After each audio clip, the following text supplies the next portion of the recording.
Sa ituktok ng marikinang bundok, sa ilalim ng punong sampalok,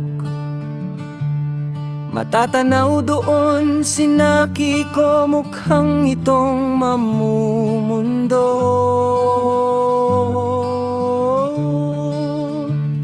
Minamasdan ang buong paligid, mula baklaran hanggang monumento.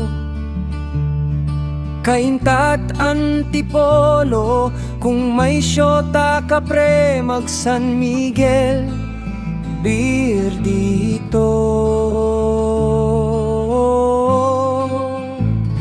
Mga gusaling naglalakihan, mga may bahay na naggagandahan.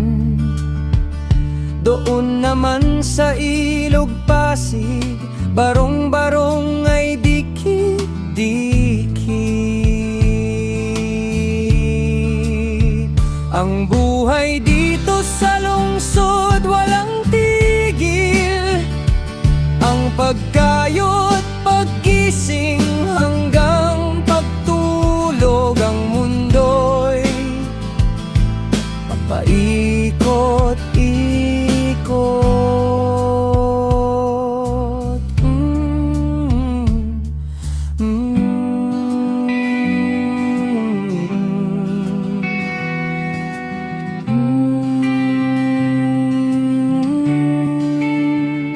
Umahon na si Nakiko sa batis, naghubad sa kalikasan.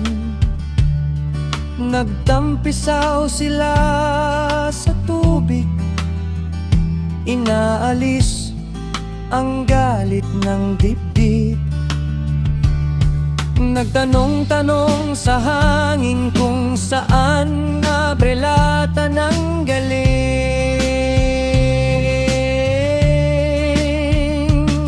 Sumagot ang ibon, pipit ng puwit, puwit, puwit, puwit, puwit.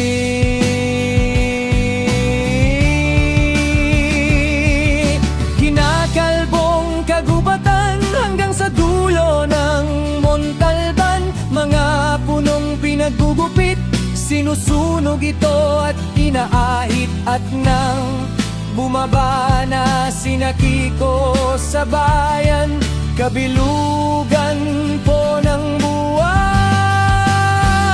mga bituin sa kalawakan,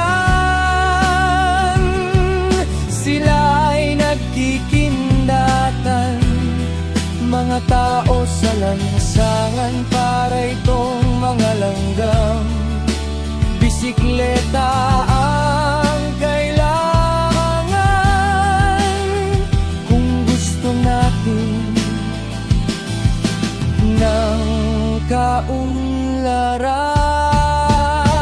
Ang buhay sa lungsod walang tigil, ang pagkayot, paggising hanggang pagtulog, ang mundo ay paikot-ikot.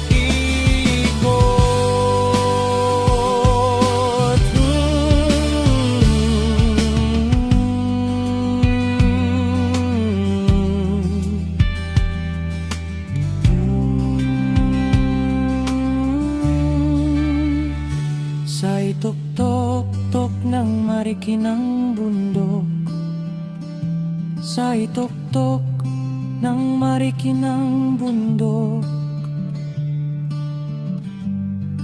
tikbalang